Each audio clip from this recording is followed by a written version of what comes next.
자, 오늘도 하나님께서 또 우리를 불러주셨는데 또 꼭 필요한 은혜를 허락해 주시기를 간절히 소원합니다. 자, 우리 예수님께서 이제 세례 받으시고 또 마귀에게 또 시험을 받으셨다가 또 말씀으로 승리하는 모습을 보았습니다. 참 귀한 모습이고요. 어제. 자, 오늘은 그 다음 12절부터 같이 한번 보겠습니다. 12절 시작.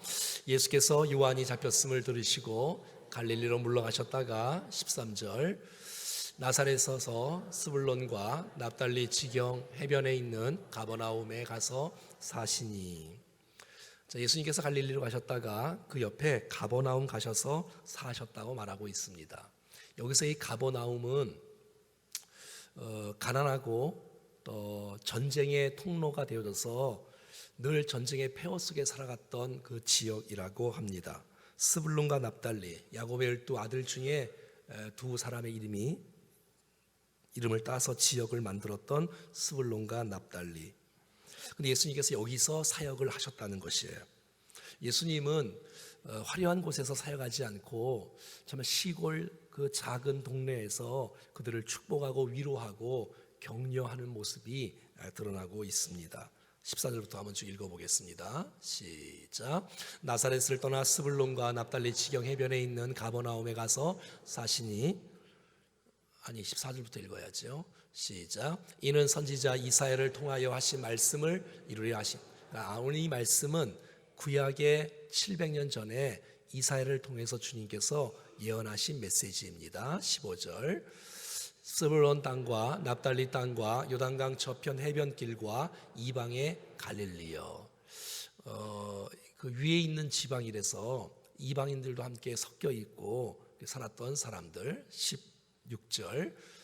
흑암에 앉은 백성이 큰 빛을 보았고 사방의 땅과 그늘에 앉은 자들에게 빛이 비치어도다 하였느니라. 그래서 그 지역의 그 모습은 흑암이라고, 어두움이라고, 그리고 사망의 땅이라고, 그리고 그늘에 앉은 자들하고 소망이 없는 그들에게 큰 빛이 임하고 예수님께서 오신다는 거잖아요. 근데 그 땅에 그러니까 예언된 그 메시지가 신약에 그대로 이루어지는 모습입니다. 여러분, 우리도 이 땅에 살아가는 동안에 흑암, 어두움, 그늘, 이런 죽음의 인생길 가운데 있다 할지라도 큰 빛 대신 주 예수 그리스도께서 이 땅에 오시고 그러면 우리 안에 어둠이 사라지고 정말 환한 빛으로 새롭게 되어지는 역사가 나타날 줄로 믿습니다. 우리를 새롭게 하시려고 오늘 주 예수 그리스도께서 여러분의 마음속에 직접 말씀하셔서 우리 마음속에 어두움이 다 떠나가고 우리 안에 천국이 임하는 역사가 있기를 축복합니다. 여러분, 우리의 가정에도 그럴 수 있지 않겠습니까? 우리 가정에도 풀리지 않는 문제 때문에 곤고하고 힘들고 아파하고 또 개인적으로도 그렇고 육체적으로도 그렇고 또 우리 여러분의 인생의 자녀적으로도 그렇고 우리 가운데 어두움에 있고 그늘에 앉아서 늘 햇빛을 보지 못하고 늘 죽어있고 힘들어하고 공고한 백성들이 큰 빛 대신 주 예수 그리스도를 받음으로 살아나고 서성케 되는 역사가 있기를 간절히 원합니다. 오늘 이 시간에 성령께서 우리 가운데 빛으로 찾아오시고 말씀으로 찾아오셔서 어둠이 떠나가는 역사가 있기를 간절히 소원합니다. 이 메시지의 정말 전체 다의 메시지가 이사야 9장 말씀에 기록되어 있는 겁니다. 이사야 9장부터 한번 읽어보겠습니다. 시작. 전에 고통받던 자들에게는 흑암이 없으리로다. 옛적에는 여호와께서 스불론 땅과 납달리 땅이 멸시를 당하게 하셨더니 후에는 해변길과 요단 저편 이방의 갈릴리를 그렇게 이방이여 정말 똑바로 취급도 하지 않았던 이 갈릴리 지역, 또 스불론과 납달리 지역, 그런데 이 고통받고 멸시받고 이랬던 지역이 주님이 그곳에서 사역을 시작한 거예요. 주님이 그곳에 찾아오신 거예요. 빛 대신 주님이 말이에요. 그러니까 흑암이 사라지는 역사가 있는 거예요. 여러분, 주님을 모신 곳에 어둠이 사라집니다. 가정에 어둠이 있다면 주님이 주인 되어질 때 가정의 어둠이 사라질 줄로 믿습니다. 우리 안에 혼탁한 마음이 있어도 빛 대신 주님이 우리 가운데 오셨을 때 정말 우리를 하나님께서 영화롭게 하는 사람으로, 인생으로 우리를 주께서 펼쳐 가실 줄로 믿습니다. 자, 2절입니다. 시작. 흥하게 헤매던 백성이 큰 빛을 보고 사망에 들진 땅에 거주하던 자들에게 빛이, 그러니까 흥함에 행하던 백성, 그리고 사망에 그늘진 땅에 거주하는 자, 그것을 주께서 멸시하지 않으시고, 주님은 예루살렘에 가지 않고 왕궁에 가지 않고, 주님은 그 전쟁의 폐허가 된 그 도시에 찾아가서 그들을 위로하시고 그들을 격려하시고 그들을 새롭게 하시려고 주님이 그 땅을 선택하시고, 그래서 이사야의 벌써 그 예언의 메시지가 그대로 성취되어지는 모습이 오늘 본문에 드러나는 그대로 나오는 것이에요. 여러분, 주님이 여러분들을 사랑하십니다. 내가 공고하고 답답하고 힘들어도 빛 대신 주님이 여러분들을 찾아가시고 오늘 이 시간 찾아오시고 말씀해 주시기 때문에 빛 대신 주님을 그냥 흘려보내지 마시고 내 안에 오십시오. 빛 대신 주님. 그랬을 때 우리 안에 어둠이 사라지는 역사가 있는다는 것입니다. 3절입니다. 시작. 주께서 이 나라를 창성하게 하시며 그 즐거움을 더하게 하셨으므로 추수하는 즐거움과 탈취물을 나눌 때에 즐거움과 같이 그들이 주 앞에서 즐거워하노니. 여러분, 흑암 속에 있었고 또 어두움 속에 있었고 그늘진 곳에 앉아 있었어요. 자, 그런데 그 지역이 빛 대신 주님이 임하면서 즐거움이 있어요. 즐거움이. 전쟁에 폐허가 된 그 도시에 즐거움이란 찾아볼 수가 없었어요. 늘 그늘지고 사망에 이렇게 있었던 사람이 오늘 본문의 즐거움이 4번이나 나와요. 즐거움으로, 기쁨으로 천국이 임하는 거예요. 천국이. 여러분, 우리가 정말 이렇게 사모하고 싶은 마음이 없습니까? 큰 빛 대신 주님 오셔서 우리 안에 즐거움을 회복시켜 주시옵소서. 창성케 된 놀라운 역사가 말이죠. 4절. 이는 그들이 무겁게 맨 멍에와 그들의 어깨의 채찍과 그 압제자의 막대기를 주께서 꺾으시되 미디안의 날과 같게 하셨음이니이다. 그들이 처음에는 무겁게 맨 멍에, 그들이 어깨에 채찍과 압제자의 막대기와 또 이런 것들을 다 이제 꺾으시고, 또 미디안이 이렇게 장사를 하고 곡식을 하고 농사를 짓고 하는데, 여러분, 또 이 미디안이 와서 다 뺏어가고 또 막 그냥 이렇게 다 망가뜨리고 또 포로로 다 끌고 가고 이랬던 동네였단 말이지요. 자, 5절 시작. 어지러이 싸우는 군인들이 신과 피 묻은 겉옷의 불에 섭같이 살라지리. 자, 이렇게 어렵고 힘들었던 이런 도시가, 이 지역이 이제는 평화가 임하는 거예요. 평화가. 그래서 전쟁이 이제 사라지는 거예요. 전쟁이 사라지니까 군인들의 신이 필요가 없는 거예요. 피 묻은 또 겉옷이 이제 필요가 없는 거예요. 그래서 그것을 다 태워버리는 거예요. 여러분, 주님이 오셔야 진정한 평화가 임하는 줄로 믿습니다. 그래서 오늘 이 시간에 주님을 모심으로 주님께서 우리 안에 또 우리 인생에 하나님의 평화가 임하는 역사가 있기를 간절히 소원합니다. 6절입니다. 시작. 이는 한 아기가 우리에게 낳고 한 아들이 우리에게 주신 바 되었는데 그의 어깨에는 정사를 메었고 그의 이름은 기묘자라 모사라 전능하신 하나님이라 영존하신 아버지라 평강의 왕이라 할 것입니다. 그러니까 주님이 오셔서 이 놀라운 일들을 행하신다라고 구약 성경에서 예언했고, 그 예언된 메시지가 오늘 마태복음 4장에서 성취되어지고 이루어지는 거예요. 근데 이게 가능하냐? 7절에 나와 있습니다. 시작. 그 정사와 평강이 더함이 무궁하며 또 다윗의 왕자와 그의 나라 외에 군림하여 그 나라를 굳게 세우고 지금 이후로 영원히 정의와 공의로 그것을 보존하실 것이라. 만군의 여호와의 열심히 이를 이루시리라. 아멘. 아하, 이게 어떻게 가능하겠는가? 이 가능은 하나님의 열심히 이것을 이루어 주신다는 것이에요.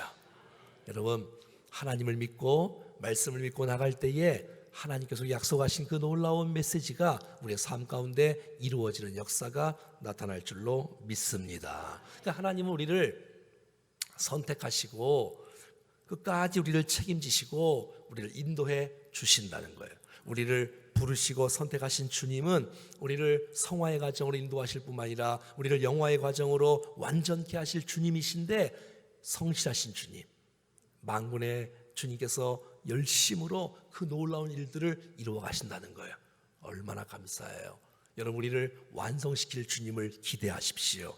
지금 우리가 이렇게 부족하고 이렇게 또 넘어지고 또 넘어지고 또 넘어지는데 우리를 아름답게 성령께서 말씀으로 다듬어 가셔서 정말 아름다운 모습으로 주께서 우리를 세워주실 줄로 믿습니다. 우리의 가정도 또 우리의 인생도 새롭게 말이죠. 자, 그러면 주님이 열심으로 하나님의 뜻을 이루어 가시는데 우리는 가만히 있으면 되냐?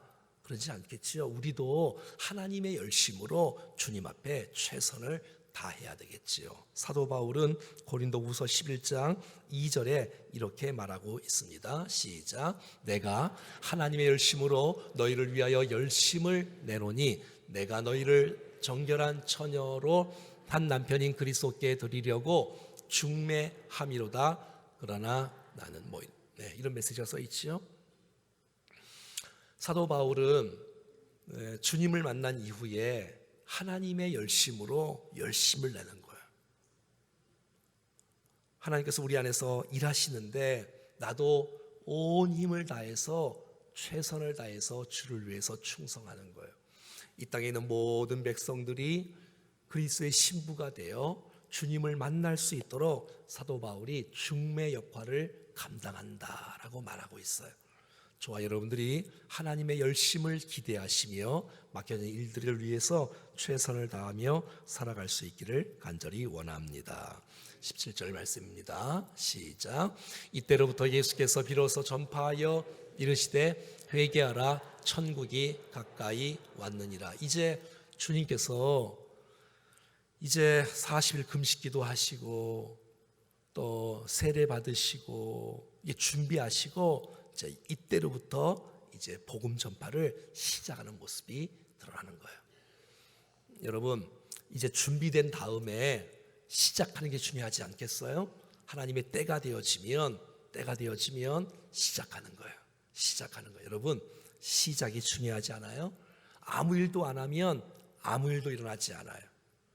근데 주님께서 약속하신 그 놀라운 메시지가 성취되어지는데 주님이 이제 그 땅에서 갈릴리 땅에서 스불론과 납달리 땅에서 가버나움에서 이제 복음을 증거하기 시작하는 거예요.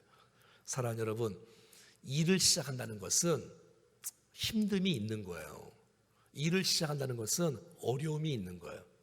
하지만 일을 시작할 때 역사가 일어나고 열매가 일어나고 축복이 임할 줄로 믿습니다. 여러분 안에 하나님의 선한 일들을 계획하신다면 그 선한 일들을 행할 수 있기를 축복해요. 생각만 하지 말고 실천하는 거예요. 그럴 때 꽃이 피고 열매 맺는 역사가 일어나지 않겠어요? 처음에 예수님은 오늘 메시지를 보니까 혼자서 사역하셨어요. 혼자서. 그러니까는 처음에는 막 전체를 다 모아서 하는 것이 아니라 혼자서, 그러니까 처음에는 너무 미약하게 시작했어요. 근데 가만히 한번 생각해 봐요. 하나님의 사역들이 펼쳐갈 때는 다 작게 미약하게 시작해요. 그러면서 점점 왕성하게 일어나는 것들을 보게 되지 않습니까? 여러분의 가문이 지금 주님을 믿는 가문이라면 처음에 한 사람이 주님을 만나서 두 사람, 세 사람, 네 사람, 다섯 사람 돼서 여러분 가정에 복음화가 일어나지 않습니까? 저희 가정도 마찬가지인데 여러분 교회도 그냥 혼자서 시작하는 거예요. 그래서 여러분 2사람 되고 10사람 되고 100사람 되고 그러는 거예요. 그러니까 처음에는 작게 시작하셨어요. 미약하게 시작하셨어요. 그런데 하나님께서 그것을 보시고 은혜를 베풀어 주시고 복음 전함을 통해서 하나님 나라가 확장되는 놀라운 역사가 일어났다는 것입니다. 회개하라, 천국이 가까이 왔느니라. 여러분 정말 천국의 복음을 증거할 때, 여러분 회개할 때 우리 안에 천국의 기쁨을 누리는 역사가 나타날 줄로 믿습니다. 그럼요. 여러분 겨자씨가 얼마나 작습니까? 그냥 점 하나 찍은 것 정도밖에 안 되는 겨자씨. 그런데 여러분 겨자씨가 이게 자라기 시작하는 거예요. 이 자라기 시작해서 여러분 얼마나 큰지 새들이 와서 깃들 정도의 거대한 나무가 되어지는 것이에요.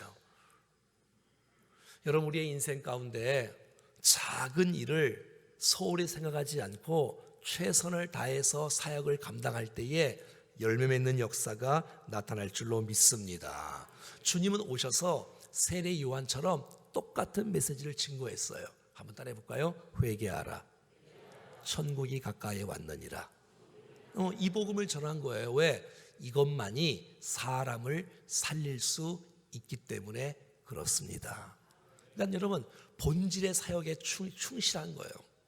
그러니까 주님은 짧고 굵게 본질을 사명에 집중해서 그 메시지를 증거하는 거예요. 회개하라, 천국이 가까이 왔느니라. 여러분 우리가 인생 살면서 지나가는 거 붙잡지 말고 본질을 붙잡고 승부할 수 있기를 축복합니다. 그러니까 주님은 다른 일에 시간을 낭비하지 않고 본질적인 사역에 집중하여 그의 인생을 드렸던 것을 보게 되어져요. 그러니까 주님의 관심은 사람에게 있는 거예요. 사람에게. 주님의 관심은 다른 곳에 있지 않고 사람에게 있어서 사람을 어떻게 살리느냐, 사람을 어떻게 키우느냐에 주된 관심사가 있어요.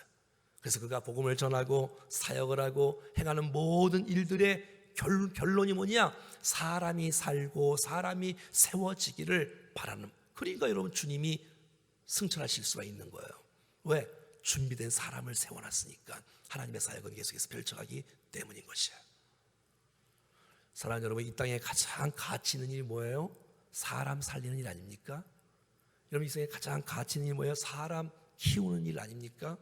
정말 우리가 복음을 통해서 사람을 살리는 역사가 교회를 통해서 일어날 수 있기를 간절히 바라고, 그리고 산 사람들이 정말 주님을 닮아가는 사람으로 세워질 수 있기를 바라고, 그리고 예수님처럼 똑같이 예수님의 그 사역을 동참하면서 우리들도 또 다른 사람들을 살리고 세우는 일에 쓰임받을 수 있기를 축복합니다. 그러니까 내가 먼저 살아나야죠. 복음을 통해서. 그리고 내가 먼저 성장해야 되겠죠. 그리고 우리를 통해서 또 다른 사람들이 살아나는 역사. 여러분 사람 살리기 위해서 먼저 우리를 불러주신 거예요. 여러분 사람 살리기 위해서 교회를 세워주신 거예요. 여러분 사람 살리기 위해서 여러분 우리를 이곳에 불러주신 거예요. 여러분 우리가 사람을 살리지 못하고 사람을 키우지 못하면 어떻게 하겠어요? 주께서 말씀하십니다. 회개하라, 천국이 가까웠다. 주께서 이 귀한 사역 때문에 오신 거잖아요. 그래야지 이 땅에 소망의 역사가 나타나는 것이 아니겠어요? 그래서 주님은 18절부터 사람을 살리려고 제자를 세워주시는 거예요. 자, 우리 18절부터 한번 좀 읽어볼까요? 18절부터 시작. 갈릴리 해변에 다니시다가 두 형제고 베드로로 하는 시몬과 그의 형제 안드레가 바다에 금을 던지는 것을 보시니 그들이 어부라. 19절 시작. 말씀하시되 나를 따라 오라. 내가 너희를 사람을 낚는 어부가 되게 하리라. 자, 예수님의 관심은 사람에 있다 그랬잖아요. 사람에게. 사람을 살려야 된다. 그러려면 회개해야 된다. 그랬을 때 하나님의 천국의 역사가 그 10년 가운데 임할 것이다. 그리고 주님은 혼자서 사역하시다가 이제 제자들을 세워주시는 거예요. 예수님이 사람들을 쓰시는 그룹은 두 그룹인데, 하나는 무리가 주님 앞에 따라와요. 근데 무리의 단점은 와 왔다가 흩어져요. 근데 이제 제자들은 또 좀 다르지요. 훈련된 사람들이니까 말이죠. 그래서 주님은 제자들을 세우세요. 제자들을. 근데 제자들이 어떤 사람이냐면 고기를 잡고 있네요. 첫 번째 제자들을 이렇게 발굴할 때. 그래서 주님은 제자들을 선택하실 때 종교 지도자들을 찾아가지 않았어요. 율법학자들이나 똑똑한 사람들 찾아간 것이 아니라 주님은 고기 낚는 어부들을 찾아가셔서 제자로 부르셔요. 그래서 너희들이 고기 낚는 어부로 인생을 평생 살면서 마치지 말고 사람 낚는 어부로 인생을 살아갈 것을 주님께서 말씀하시며 너 나 따라와. 너 사람 낚는 어부가 되었으면 좋겠어. 이렇게 말하는 거예요. 그들의 시선이 고기에 집중하지 않고 사람을 향해서 집중할 수 있도록 주님께서 그 시선을 바꿔주시는 거예요.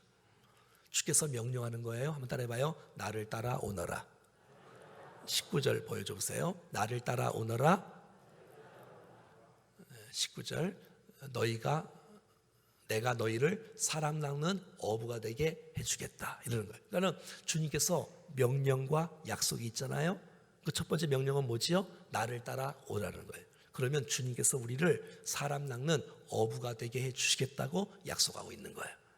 자, 그러니까 우리가 어부 되려고 사람 낚는 어부 되려고 힘쓰는 것이 아니라 우리가 주님을 따라가는 것이 우선순위인 거예요. 우선순위인 거예요. 우리가 무슨 일을 하기 전에 먼저 주의 말씀 가운데 귀를 기울이고 하나님 앞에 엎드려 기도하고 살아갈 때 하나님께서 그 일들을 감당할 수 있는 은혜를 우리 가운데 허락해 주실 줄로 믿습니다. 한번 따라해봐요. 나를 따라오너라. 그러니까 내가 해야 되는 일은 주님을 따라가는 일이에요. 주님을 따라가는 일. 주님을 바라보는 일이에요. 주님을 의지하는 일이에요. 주님 앞에 나가는 거예요. 그러면 주님께서 우리가 그 놀라운 사역들을 감당할 수 있는 은혜를 허락해 주실 줄로 믿습니다. 여러분, 무슨 일을 시작할 때 먼저 주님을 따라갈 수 있기를 바랍니다. 그랬을 때 주께서 주시는 은혜가 있는 거예요. 주께서 주시는 은혜의 영감이 우리 가운데 있는 것이에요.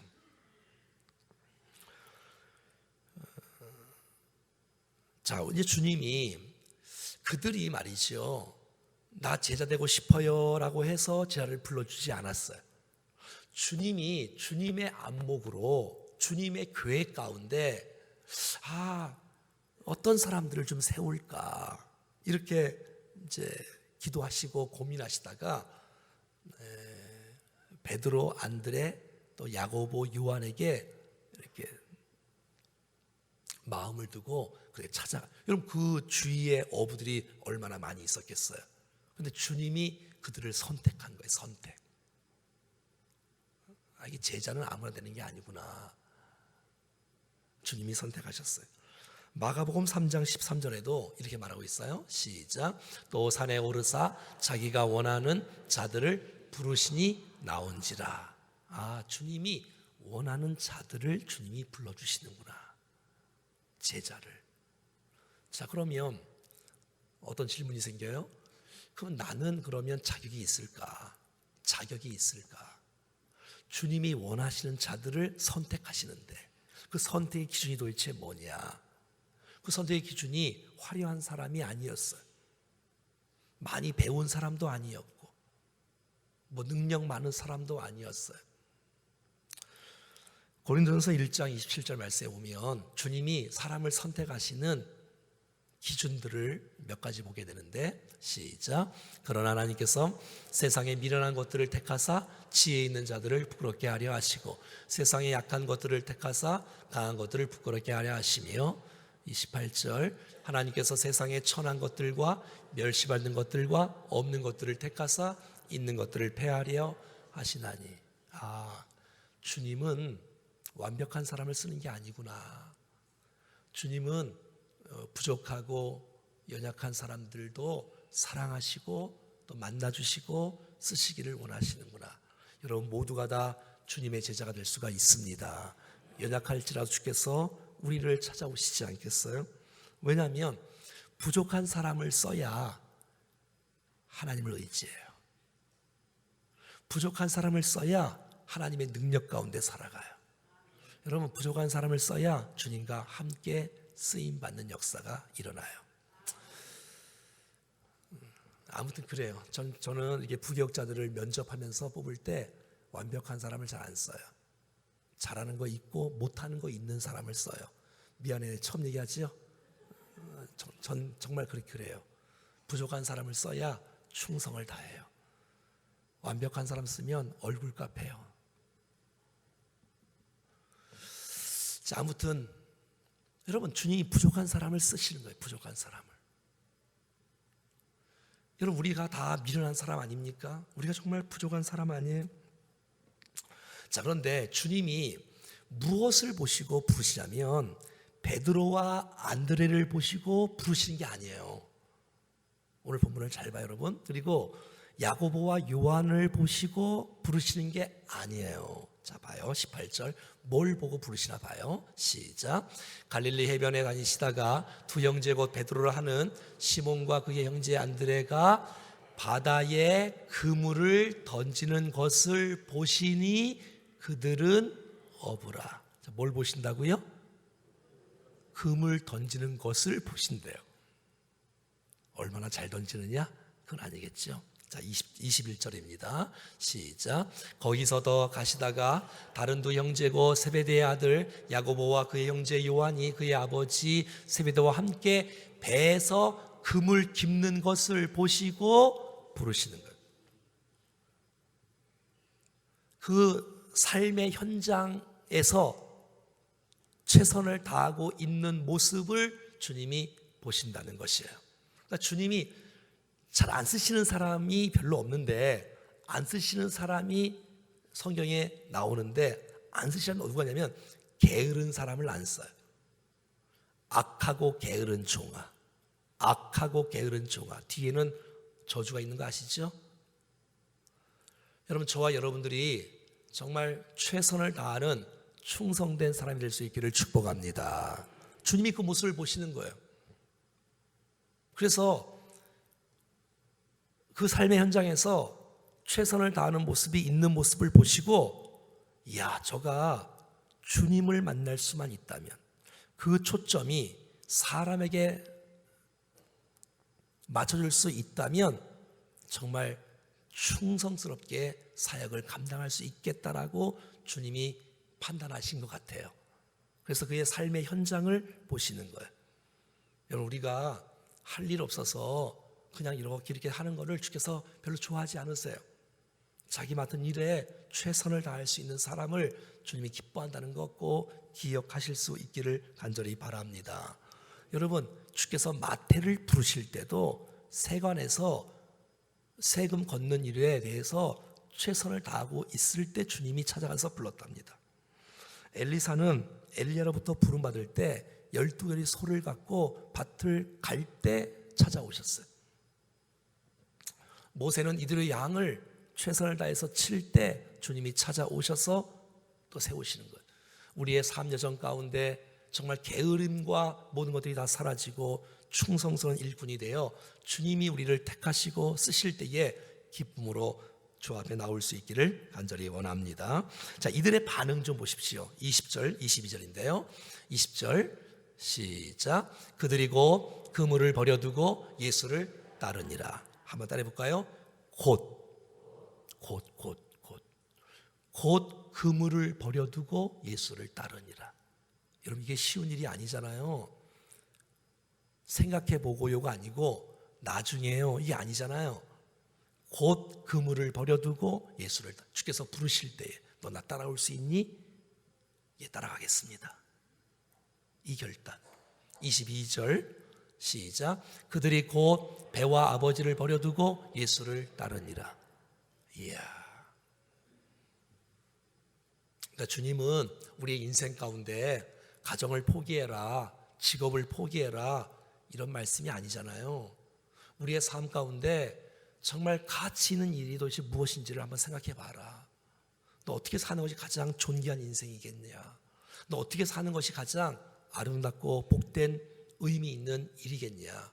너 인생 가운데 정말 사람을 살리는 일을 해야 되지 않겠냐?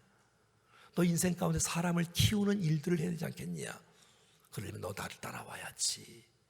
여러분, 우리의 인생 가운데 때로는 정말 우리가 결단해야 될 때가 있어요. 결단해야 될 때가 있어요. 여러분, 오늘이 그런 시간 되면 안 될까요?